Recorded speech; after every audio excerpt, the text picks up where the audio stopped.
우리 김민경 집사 나오셔서 고린도전서 10장 31절과 누가복음 10장 38절로 42절 말씀을 봉독하십니다.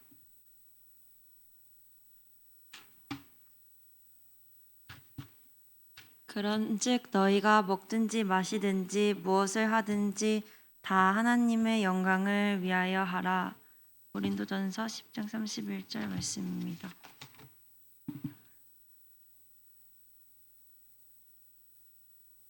그들이 길 갈 때 예수께서 한 마을에 들어가심에 마르다라 이름하는 한 여자가 자기 집으로 영접하더라. 그에게 마리아라 하는 동생이 있어 주의 발치에 앉아 그의 말씀을 듣더니 마르다는 준비하는 일이 많아 마음이 분주한지라. 예수께 나아가 이르되 주여, 내 동생이 나 혼자 일하게 두는 것을 생각하지 아니하시나이까. 그를 명하사 나를 도와주라 하소서. 주께서 대답하여 이르시되 마르다야 마르다야, 내가 많은 일로 염려하고 근심하나 몇 가지만 하든지 혹은 한 가지만이라도 족하니라. 마리아는 이 좋은 편을 택하였으니 빼앗기지 아니하리라 하시니라. 아멘. 요즘 세대는 먹음의 진심의 세대지요. 먹고 마시는 것을 위해서 바다도 산도 건너가고 넘어가고 골짜기는 물러나고 그리고 해외 원정까지 가서 몇 시간씩 웨이팅을 하고 그래서 본인들이 먹고 싶은 것을 먹습니다. 제가 처음 목회하면서 벌써 10년, 20년 전이니까 대신방을 선포하고 신방하면서 가다 보면 우리 성도님들이 신방한다고 목회자 신방한다고 음식도 차려놓고 그래요. 예전에도 그랬어요. 신방 하다 보면 점심을 먹기 전에 이미 배부르고요. 저녁을 먹을 때가 되어서는 소화 상태가 되어진 그런 경험을 많이 했습니다. 특히 부교육자도 그런 일을 많이 경험했어요. 교회가 집회가 있어서 집회하는데 집회할 때는 강사를 섬긴다고 성도들한테 이렇게 각자 마음에 감동 오는 분들한테 강사 목사님의 아침, 점심, 저녁을 이렇게 맡아서 섬길 수 있는 기회를 줍니다. 제가 부교육자 때인데 그런 섬김의 시간은 저녁 때가 됐는데 강사 목사님은 목을 써야 되고 성대를 써야 되시는 분이고 체력이 많이 고갈되는 시간들이니까 목사님에게 대접하는 것이 뭐였냐면 요즘은 뭐 그렇게 하지 않습니다만 보신탕과 전구를 대접하더라고요. 저는 보신탕을 한 번도 먹어본 적이 없었습니다. 어릴 때 시골에서 멍멍이를 잡아서 이렇게 보신탕을 이렇게 아버님이 드시고 하셨는데 저는 그것이 너무 징그럽게 보여서 먹지 않는데 그러다 보니까 고기를 먹을 줄도 모르고요.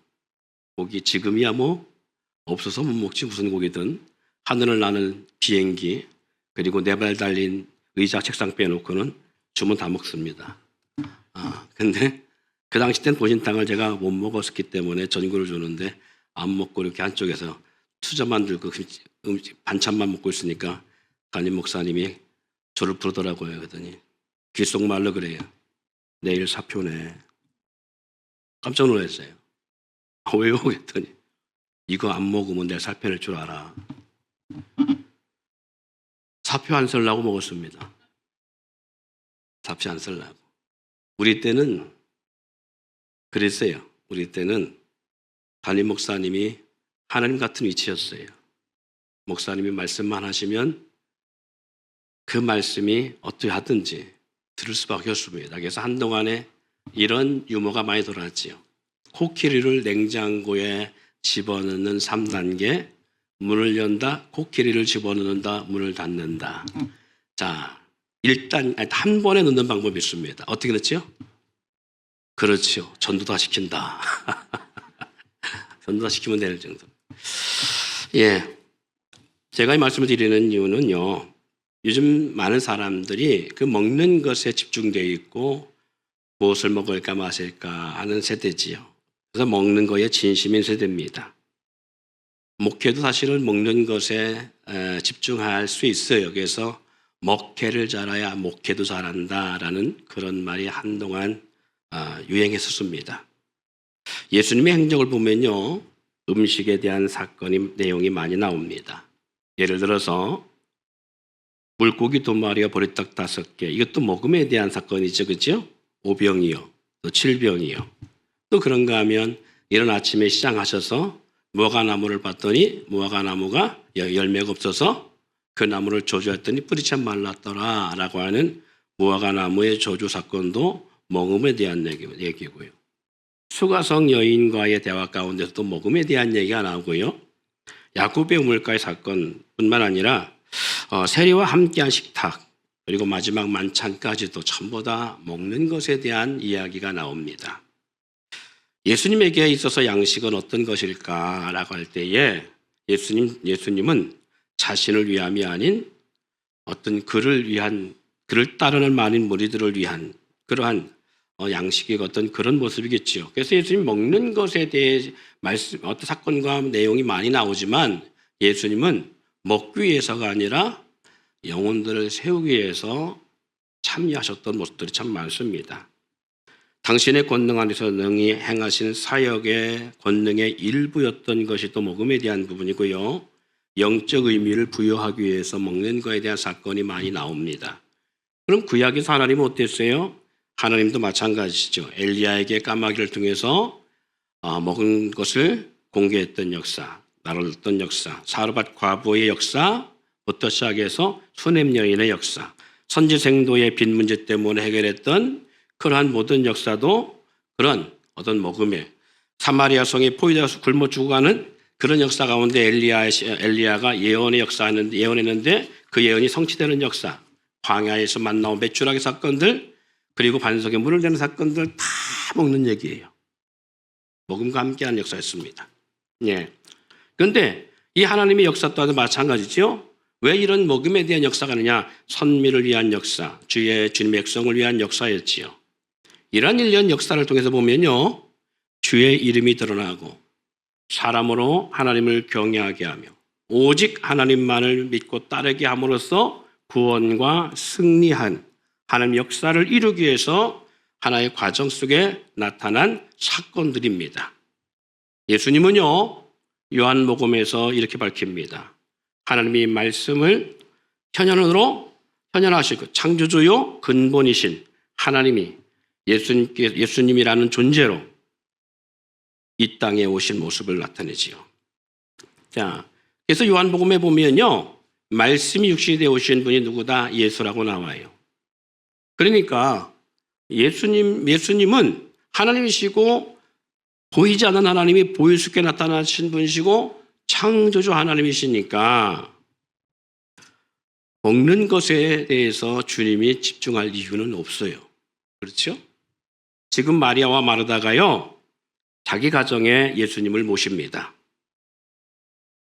배가 고파서 음식에 대한 탐심 때문이 아닌 예수님은 그 가정에 가신 이유는 먹고자 가신 것이 아니고 생명의 말씀과 구원의 역사를 이루기 위해서 가셨어요.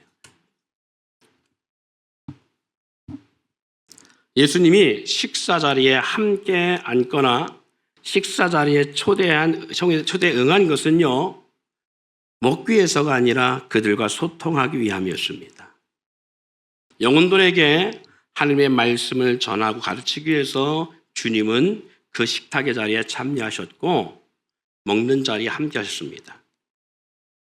우리 또한 먹는 일에 주됨이 아닌 주님의 영광을 위해 먹고 마시는 삶이 되기를 소망합니다. 마리아는 바로 그것을 잘 선택하는 사람이에요. 두 자매 가운데 반면에 마르다는 그렇지 않았습니다. 사람의 분주함이요, 생명의 역사를 위함이 아닌 자기 열심이나 자기를 드러내는 일이 되어서는 안 됩니다. 자, 주님은 오늘 나의 모습을 보면서 한번 주님이 이 시간에 여러분 가운데 앞에 딱 나타나셨어요. 마리아와 마르다 가정에 나타나신 것처럼 예배한다는 것은 주님을 초대하는 자리고 주님이 임재하는 자리잖아요. 그죠? 인정하십니까? 그러면 보이지 않지만 주님이 지금 여러분 앞에 함께 하시고 계시다고요.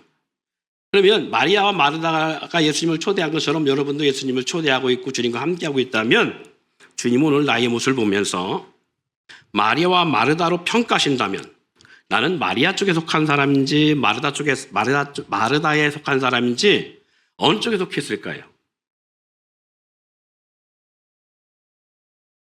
이 얘기를 몰라서 멍하고 있는 건 아니죠. 마리아와 마르다 사건을 몰라서 그런 건 아니죠. 그죠? 마리아는 주님 발 앞에서 말씀을 듣는 일에 집중했고 마르다는 음식을 만드는 데 집중했습니다. 무엇을 하고 있었냐가 중요한 게 아니에요. 물론 마르다도 훌륭한 일을 하고 있었습니다. 그런데 중요한 건 마르다는 음식을 만드는 과정 속에 무언가를 놓치고 있음을 볼 수 있습니다. 그렇다면 오늘 나는 마리아에 속할까 마르다에 속할까? 오늘 말씀을 들으면서 여러분들이 나 자신을 잘 평가해 보시기 바랍니다. 나는 과연 마리아처럼 주님 말씀을 따르는 신앙생활을 하고 있는가? 마르다처럼 주님께 집중하지 못하고 분조하고 원망과 불평을 담은 신앙생활을 하고 있는가? 한 주간을 살면서 주님과 동행하잖아요. 그죠? 하늘과 땅의 모든 곳을 가신 주님이 산 끝날까지 너희와 함께 하신다고 했어요. 시편에 보니까 하나님은 우리 가운데 함께 하시는 데에 분초도 가리지 아니하고 나의 앉고 일어섬을 하신다고 했어요. 우리의 생각을 하신다고 했어요.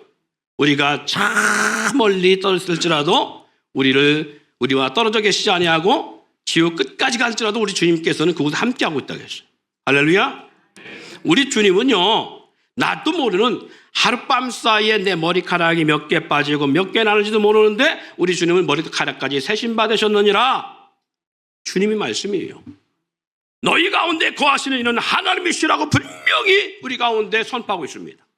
그럼 나와 동행하시는 하나님, 그 하나님과 함께하고 있는데 이 한 주간을 주님과 동행하고 살아가면서 나는 어떤 삶을 사느냐 그 말이 주의 말씀에 집중하고 그 말씀대로 살려고 살아가는 마리아 같은 삶을 살아가는지 아니면 무언가 주님과 동행하는 것 같은데 분주하여서 그냥 주님이 내 앞에 있음을 불구하고 잊어버리고 그리고 내 일에 집중하다 보니까 내가 하고자 하는 일에 집중하다 보니까 어느 순간 주님은 잃어버리고 원망과 불평하게 살아가고 있는지 우리는 어떤 삶을 살아가요? 고린도서 10장 31절에 보니까 그런즉 따라합시다. 너희가 먹든지 마시든지 무엇을 하든지 다 하나님의 영광을 위하여 하라. 그래요. 무엇을 먹든지 마시든지 다 하나님의 영광을 위해서 하라겠어요. 누가복음 12장 29절 31절에 보니까 너희는 무엇을 먹을까 무엇을 마실까 하여 구하지 말며 근심하지도 말라. 다시 한번. 너희는 무엇을 먹을까 무엇을 마실까 하여 구하지 말며 근심하지도 말라. 근데 안 되지, 그죠? 되게 안 돼. 근심해요, 안 해요? 그렇죠? 한 주간 삶이 다 그것 때문에 근심하잖아요. 그렇죠?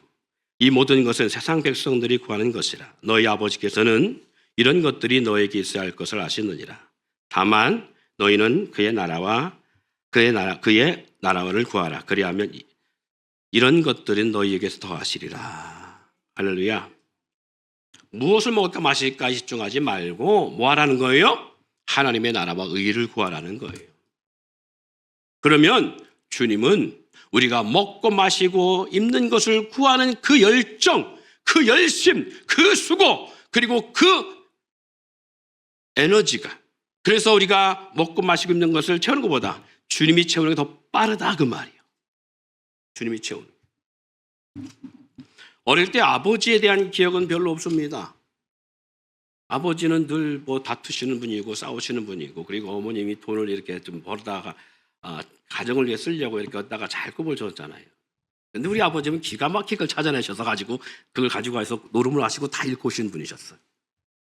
어느 날 하나 보니까 달력뒤에다가 이렇게 붙여놓으신 것도 떼가고 장판 밑에다 숨겨놓고 또 뒤에서 알아가 찾아가지고 가지고 가셔갖고 노름하신 분이었어요. 그러니까 아버지에 대한 기억에 좋은 기억은 별로 없는데 한두 가지 기억은 있어요. 그게 뭐냐면 산 넘고 산 넘어서 산을 개간해서 밭을 이렇게 사용하는데 야, 거기까지 가는데 너무 힘들어. 어린 저희가 너무 힘들었어요. 몇 살 때인지 모르겠어요. 하루 종일 그 밭에 일하시는 두 분의 모습만 멀리서 그늘 밑에서 보고 있다가 저녁 때가 돼서 일을 마치고 돌아올 때 아버지가 지게, 바작을 이렇게 했네. 바작이 뭔지 알지요? 네, 지게는 알지요? 지게 위에다가 바작이라는 거 이렇게 조개 모양의 있어요. 그걸 딱 올려서 거기다 저를 딱 올려놓고 저를 그 지게 위에 태우고서 내려오시는데 야, 갈 때는 힘들었는데 올 때는 꽃순맛한 기분이더라고. 이 말이 뭐예요? 아버지가 저를 업어주시면 쉽다 그 말이. 내가 걷는 건 힘든데 아버지가 업어주면 쉬워요. 아버지가 왜 그렇게 했어요 그럼? 아버지의 마음에 뭔가 들었고 아버지가 안쓰럽게 보였기 때문에 그런 거예요. 우리 인생 마찬가지입니다. 주님이 해주시면 돼요. 내가 하니까 힘들지. 근데 안 되는 게 이게 안 돼. 주님께 맡깁니다 하고 내가 하고 있잖아요. 주님께 맡깁니다 하고 내 발로 뛰고 있잖아요. 이게 안 되는 거예요 이게. 할렐루야. 이제는 우리가 헤어져야 할 시간이 아니라 이제는 우리가 이 일에 내 자신을 올려놓을 수 있는 그러한 훈련과 역사가 필요할 줄 믿습니다. 마리아와 마르다 사건은요, 우리의 삶의 모습을 돌아보게 하는 사건입니다. 주님께서 우리를 향한 신앙적 삶의 태도와 마음을 직역하는 그러한 내용입니다. 내 삶의 중심에 주님을 초대해놓고 우리는 무엇에 집중하고 있는가라는 거예요. 나는 무엇에 집중하고 있는가? 사랑하는 애인을 앞에 놓고 애인에 집중하지 못하고 자기를 집중하고 있다면 그 애인이 거기 앉아 있을 필요가 있어요, 없어요? 한 번도 연애를 안 해보신 분처럼 그렇게 생동생동한 모습으로 쳐다보고 있고 있으면 서로 뭔가 교감이 안 되잖아요. 얘기를 질문하면 답을 좀 줘봐요. 한번 생각해 봅시다. 그렇게 사랑하는 애인을 앞에 놓고 딴짓하고 있으면 애인이 좋아해요, 안 좋아해요? 내가 그 애인이 벌써 삐졌어. 그리고 다시는 안 만나. 만날 이유가 없잖아. 나한테 관심도 없는데 왜 만나겠어요? 난 집중해야지. 그것처럼 주님을 앞에 모셔놓고 우리는 무엇에 집중하고 있느냐는 거예요.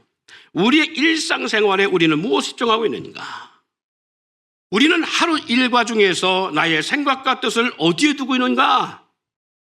나는 매 순간 마음을 무엇에 빼앗겨 있으며 노출되어 있느냐라는 거예요.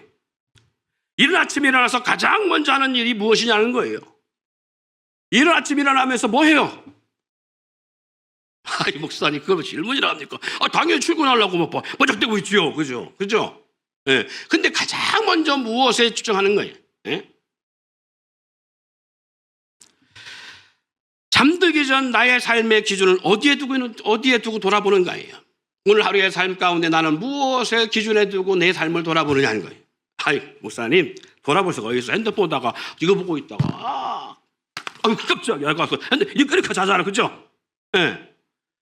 우리 성도들하고 기도를 하다 보니 중보기도 하다 보니까요, 이런 기도 제목을 많이 넣어놨더라고요. 눈이 안 좋아졌어요. 그리고 눈이 피곤보가 어떻고요. 그래서요, 뭐 어쩌고. 그래서 눈을 위해 기도해 주세요. 그래서 집중기도 했잖아요, 제가. 집중기도 하는데 두 가지가 나오더라고요, 하나 앞에. 첫 번째는 기도만 해야 될 문제가 아니구나. 회개해야 된다라는 답이 왔어요. 회개라는 것은 우리가 하나님 잘못했습니다. 이것만 회개가 아니라 회개는 돌이키는 삶이에요. 할렐루야. 그러면 눈이 안 좋아지는 이유가 있다는 거예요. 그게 뭐냐? 눈이 안 좋아지는 이유는 기도하면서 꼭 먼저 해야 되는 회개 역사가 뭐냐? 핸드폰 보지 마세요. 이게 눈 나빠지는 최고의 적입니다.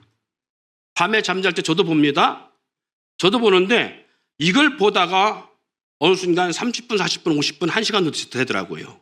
근데 불 켜놓고 보면 좀 덜한데 불 꺼놓고 이제 자야지 하고 핸드폰 딱 놓고 핸드폰 보다가 1시간 그냥 지나가.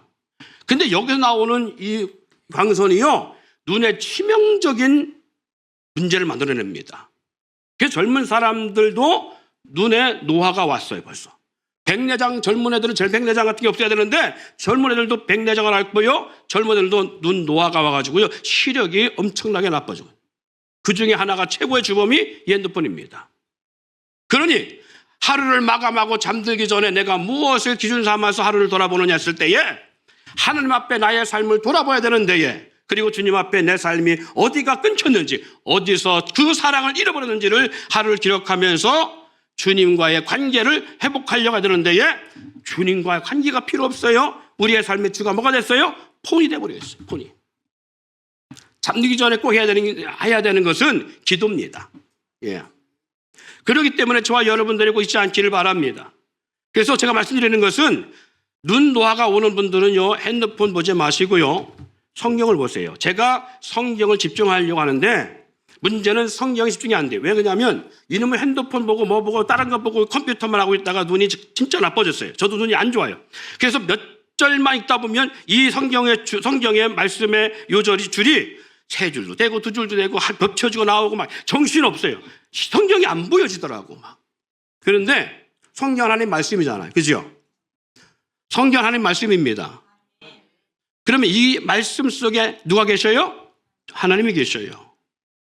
그러면 이게 하나님 말씀이면 말씀은 어떤 능력이 있다? 따라서 치유의 능력이 있다. 회복의 능력이 있다. 그래, 치유와 회복의 능력이 있어요. 그래서 저는 그걸 믿어요. 말씀을 집중하고 말씀을 보는 일에 집중하면 하나님이 제 눈을 고쳐주겠다고 저는 믿어요.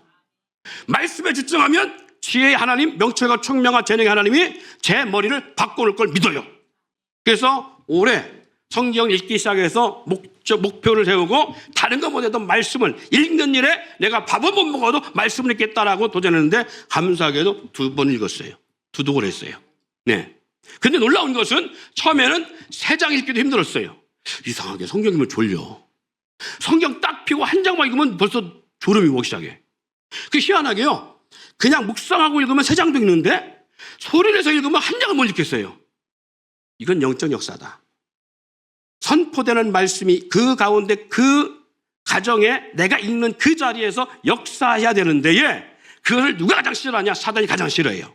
그러니까 말씀을 선포하지 못하도록, 말씀을 풍성하게 읽지 못하도록, 큰 소리에 읽지 못하도록 누가 역사해? 사탄이 막아요. 그래서 더 의도적으로 해요. 그랬더니 3장도 못 읽었던 성경이요 30장도 하루 읽고요 50장도 읽게 되어지고요. 할렐루야. 그럼 뭐가 된다는 얘기예요? 눈에 피로감이 덜해지고 눈에 그런 것들이 집중이 생기니까 눈이 좋아진다라고 하는 것을 제가 6개월 만에 검증해낸 거예요. 이거 뭐 하라고? 말씀 보라고. 뭐 하라고? 이거 보지 말라고. 그리고 기도하세요. 그럼 좀 좋아질 수 있습니다. 제가 이것은 장담할 수 있어요. 왜 이것은 제 장담이 아니라 성경이 말씀하고 있으니까. 예. 때론 무엇 때문에 짜증이 나고 무엇 때문에 화가 나고 무엇 때문에 두려워하고 걱정하는가. 한 주간 하루를 살면 무엇 때문에 그래요? 마리아는 무엇 때문에 짜증이 났어요? 무엇 때문에 화가 났어요? 무엇 때문에 불평이 생겼느냐 그 말이에요. 마리아가 어떻게 했어요? 음식을 준비하다가 갑자기 예수님! 불러요. 왜? 왜 나만 이걸 하게 합니까? 거기에 당신의 무릎 앞에서 말씀 듣고 있는 마리아를 통하여 이 일을 돕게 해주시길 원합니다. 라고 하는 요청을 합니다. 무엇을 잊어버리고 있는가? 지금 무엇에 집중해야 되는가? 무엇을 먹을까 마실까 입을까가 아니라 예수님이 그 자리에 온 것은 먹기 위해서 온 것이 아니에요. 그 2 자매와 그리고 오라버니와 더불어 그 가정에 주님의 은혜와 사랑을 함께 나누기 위해서 온 것이고 생명의 말씀을 공급하고 전하기 위해서 온 건데에 지금 이 귀한 시간을 무엇에 장식하기의 마음과 생각을 빼앗기고 있다? 음식을 만드는 일에 빼앗기고 있다는 거예요. 바쁘고 분주한 일상을 산다는 이유로 주님과 동행하고 있다는 것을 잊고 살아가지는 않습니까? 과연 주의 음성을 듣고자 하는 자세나 마음은 내게 있느냐는 거예요. 주님과 함께하며 매 분초간도 가리지 아니하고 나를 보시고 나와 함께 하시기에 나에게 말씀하시는 역사하심에 나는 집중하고 있는가? 마르다는 위의 질문과 같은 모습으로 주님을 모셔놓고도 평안이나 안식, 감사나 기쁨, 은혜나 행복을 느끼지 못하고 있다는 것입니다. 그것도 주님을 초대해놓고 주님을 위한 시간을 갖고도 주님과 함께하면서 불구하고 주님이 계신 가운데서 주님의 의중과는 상관없는 밥보다는 이유로 원망의 마음으로 분주하고 있고 있다는 사실입니다. 주님을 위하는 마음은 좋지만 주님과 주님의 뜻과는 무관한 삶과 행동의 마음을 지금 마르다는 그렇게 살고 있다는 거예요. 반면 마리아는 무엇을 먹을까 마실까가 아닌 주님께 집중했습니다. 주님을 모신 만큼 오직 주님께만 집중하고 주님의 말씀과 음성, 주님의 모습 앞에 서는 일에 집중하는 시간을 가졌다는 거예요. 손님을 모셔놓고 대접하지 않는 것도 예의는 아니지만 마리아는 예수님이 원하시는 것이 무엇인지, 뜻하시는 것이 무엇인지를 알고 집중했다는 거예요. 무엇보다 주님을 사모함의 모습을 마리아는 몸과 마음, 행동과 표정으로 집중하고 있었습니다. 우리는 주님의 자녀라는 생각 속에서 주님께 무언가를 해드려야 한다는 강박관념을 가지고 살아갑니다. 그래서 이것이 주님 기뻐하시는 일일 것이라는 여기면서 혼자 고전분투하고 살아갑니다. 그리고는 힘에 겨워 합니다. 이렇게 힘든데 주님이 도와주지 않는다고 불평하고요. 사람 붙여주지 않는다고 원망하고요. 하나님은 왜 나에게 이런 환경 가운데 험한 환경을 주시냐고 불평과 원망을 자아냅니다. 뿐만 아니라 스스로 시험에 들어서 원망과 불평 가운데 주님에까지 원망을 자아냅니다. 여러분, 저도 예외는 아닐 것입니다. 지금도 마르다와 같은 상황에서 완전히 벗어나지 못할 사실을 고백합니다. 무엇이 주님을 위한 일이고 주님이 기뻐하시는 일일까요? 마르다 같은 삶의 모습이 아닐 것입니다. 주어진 환경에 분주하고 바쁜 마음과 환경에 빼앗겨 곁에 계신 주님을 인지하지 못하고 주님을 마음에서 잃어버림으로 평강과 기쁨, 은혜와 감동을 잃고 살아가는 그런 모습으로 지난 한 주간을 살아오지는 않았는가요? 내 주변의 환경과 상황이 어떠하든지 주님만 바라보며 주님으로 기쁨과 감사와 감동과 은혜와 평강을 누리고 살아가야 되는데 우리는 그렇지 않는 환경을 살아갈 수 있습니다. 여러분, 마음의 질문을 해볼게요.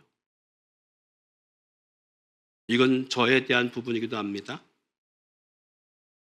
예수님만 모시고 살아가는 것이 행복합니까? 아닐 것입니다.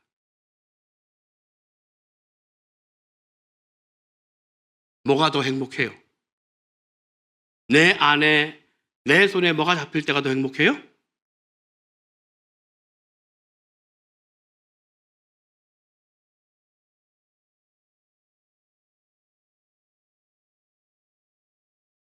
돈이 들어올 때 행복하죠.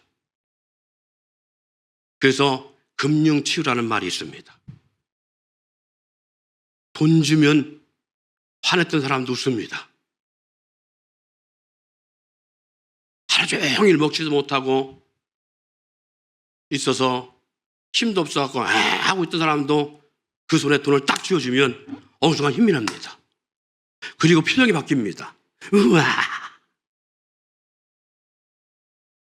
근데 정말 내 안에 주님이 함께한다는 이 생각을 하는 순간에 내 안에 행복하고 기쁘고 만족하고 그 은혜 앞에 우리가 있는가요?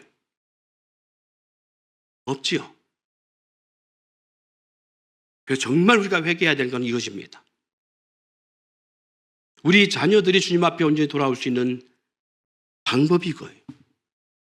부모인 내가 주님으로 인해 행복해야 됩니다. 마리아처럼 주님을 사모하는 마음과 주님과 집중하는 마음을 가져야 됩니다. 내가 살아야 자녀를 살 수 있는데 나도 죽어가고 있는데 너희 왜 그래? 그러면 절대 자녀들은 주님 앞에 못 나옵니다. 주님이 그렇게 귀한 존재가 되지 않습니다. 우리 아버지 엄마도 힘들어하는 저 주님을 내가 왜 믿어? 우리 아빠 엄마도 교회 나간 자체에 불평과 원망이 많은데 내가 왜 교회를 나가? 그러나 나는 주님 없이는 못 산다. 나는 너희들 없이는 살아도 난 주님 없이는 못 산다 할 때 자녀들이 그걸로 상처받는 것 같으죠? 아니요. 우리보다 더 주님 좋다고요? 하고 원망 불평할 수 있을지 모르겠지만 그 마음 깊은 곳에 이런 질문하게 되어 있습니다. 세상에 자식보다 더 좋은 존재가 있다고? 아니 예수님이 어떤 분이길래 도대체 우리 엄마 아빠는 도대체 예수님 한 분만 그렇게 살고 예수라면 사정을 못 쓰고 예수라면 다냐고. 그 예수가 어떤 분인데 어느 때인가 되어지면 그 또한도 그 부모처럼 예수를 앞에 나올 수밖에 없습니다. 만물의 창조자의 통치자가 되시는 주님이심을 내가 믿고 받아들이면 우리는 무엇인가를 해드려야 된다는 생각에 분주한 것이 아니라 주님으로 인하여 은혜를 회복하게 되어지고 주님으로 충만함 가운데 삶을 살아갈 수 있습니다. 여러분, 주님이 한순간만 돌아보시면 모든 문제가 해결됩니다.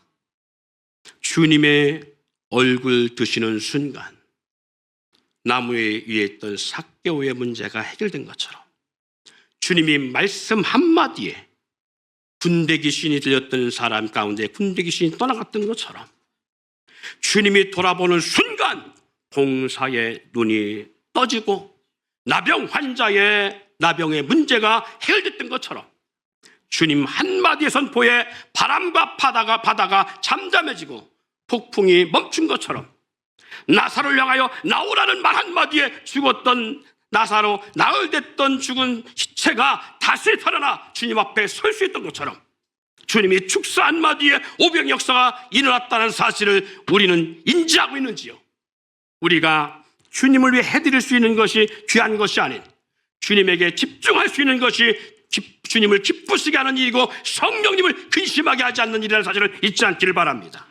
마리아가 주님 말씀에 집중하듯 강단에서 선포되는 말씀에 집중할 분주한 삶보다 예배에 집중할 때 주님은 기뻐하시고요, 우리가 노력하는 수십 배의 노력과 시간보다 주님의 말씀 한마디에 주님이 얼굴이 나에게 향하여지는 순간 우리의 모든 문제가 해결될 수 있습니다. 주님을 내 마음 왕의 자리에 모셔놓고는 나는 나의 공로로 주님 앞에서 분주한 삶을 살며 주님의 음성과 뜻과는 무관한 삶을 살며 원망과 시비, 불평과 탄식 가운데 살아가는 삶이 아닌 진정 내 안에 거하시는 주님께 집중하고 주님의 음성에 집중한 저와 여러분이 되기를 다시 한번 축원드립니다. 한 주간 우리는 예배에 집중하고 예배 시간 말씀을 선포되는 말씀을 소중히 여기며 말씀을 사모하고 소망하며 받고자 하는 그런 마음을 가질 때에 주님은 그런 사람에게 역사를 이루어내십니다. 먹는 것에 진심인 사람들은요, 수십 시간을 웨이팅해서라도 먹습니다. 아니, 그 웨이팅의 시간이 길면 그 전날 와서 잠을 자고 그리고 이른 아침부터 웨이팅을 합니다. 대전에 성심당을 한번 가보세요. 야, 어쩌면 그렇게 장사가 잘 돼. 전국 파리바게트 4,000여 점에서 하루 수익보다 성심당 하루 수익이 훨씬 많아요. 어쩌면 이렇게 장사가 잘 되는지 그 건물을 두고 뺑뺑뺑뺑 돌아가가지고 줄을 서 있는 모습을 보십시오. 그러니 가지나 맛있는 빵이 그렇게 줄 서서 사 먹으면 맛없겠어요? 맛있겠어요? 엄청 맛있겠지요? 예? 생각해보세요. 점심 먹으려고 갔는데 웨이팅해서 줄을 섰는데 2시간을 줄 섰어. 뜨거운 땅면 밑에서 우산 써가면서 지친 상온대 가운데서 딱 들어가서 자리에 앉아서 시원한 에어컨 밑에서 음식을 먹는데 어떻게 그 음식이 맛이 없냐 그 말이요. 2시간씩이나 줄 섰는데. 예?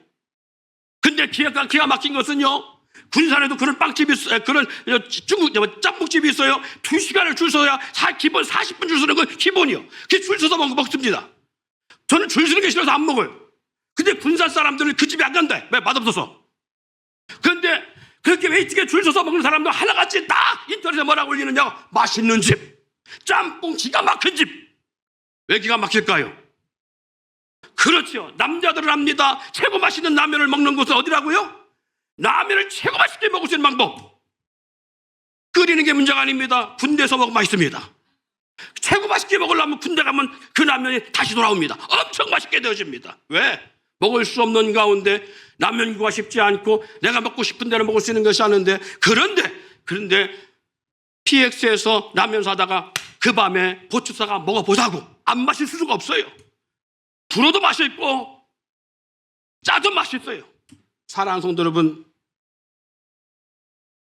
한 주간을 보내며 주일 예배를 위해서 웨이팅 해보셨어요? 이 주일 예배 말씀이라는 이 생명의 말씀을 먹기 위해서 웨이팅 해봤냐고요. 그런데 지금 세계 각국 가운데에 부흥되는 나라의 교회들 가운데에 가보면요, 이런 역사를 합니다. 10시에 예배인데요, 7시부터 줄을 서 있습니다. 그 예배 앞자리에 앉으려고. 한번 생각해 보세요. 저 밖에 줄을 서서 있는데 지나가던 차들 지나간 사람이 도대체 저기 뭔데? 교회인데? 아니 교회 왜 예배 시간일 텐데 왜 저렇게 줄 서 있어? 어느 순간 그 사람들도요, 이 지역 산다면요, 저기에 뭐가 있는가 보다. 다음 주부터 한번 기억 한번 해보세요. 줄 서 있다가 들어와요. 바깥에서. 줄 서 있다가. 그리고 이제 이게 우리가 사람 많지 않으니까 줄 서 있는데 들어왔다가 뒤로 나가고 또 줄 서 계속. 그래서 들어와 보세요. 사랑하는 여러분, 오늘 말씀을 받기 위해서 한 주간을 기다리며 사모했는지, 나의 삶에 집중하다가 주일이 돼서야 어쩔 수 없이 좋다면 주일이 빨리 와, 짜증나게, 안 갈 수 없어, 이렇게 나오는 사람이 아니에요. 이 예배를 위해서 한 주간을 집중하고 있고, 토요일 날 핸드폰 하지 않냐고 주일 날 예배하다 주는 게 아니라, 너 지금 뭐 하고 있냐? 핸드폰 하는 거 아니지? 핸드폰 하지 않고 일찍 자고서, 태준아, 그지? 오늘 찬양할 때 보니까 난 왜 제가 일찍 왔나? 일찍 너무 감동이 왔어요. 막 그랬더니 특송안 때문에 일찍 온 거야. 특송 안 해도 일찍 오고, 엄마 아빠가 설거지 안 해도 밥 먹고 가고, 할렐루야. 그런 역사가 있을 때 오늘 말씀의 은혜가 될 수 있는 거예요.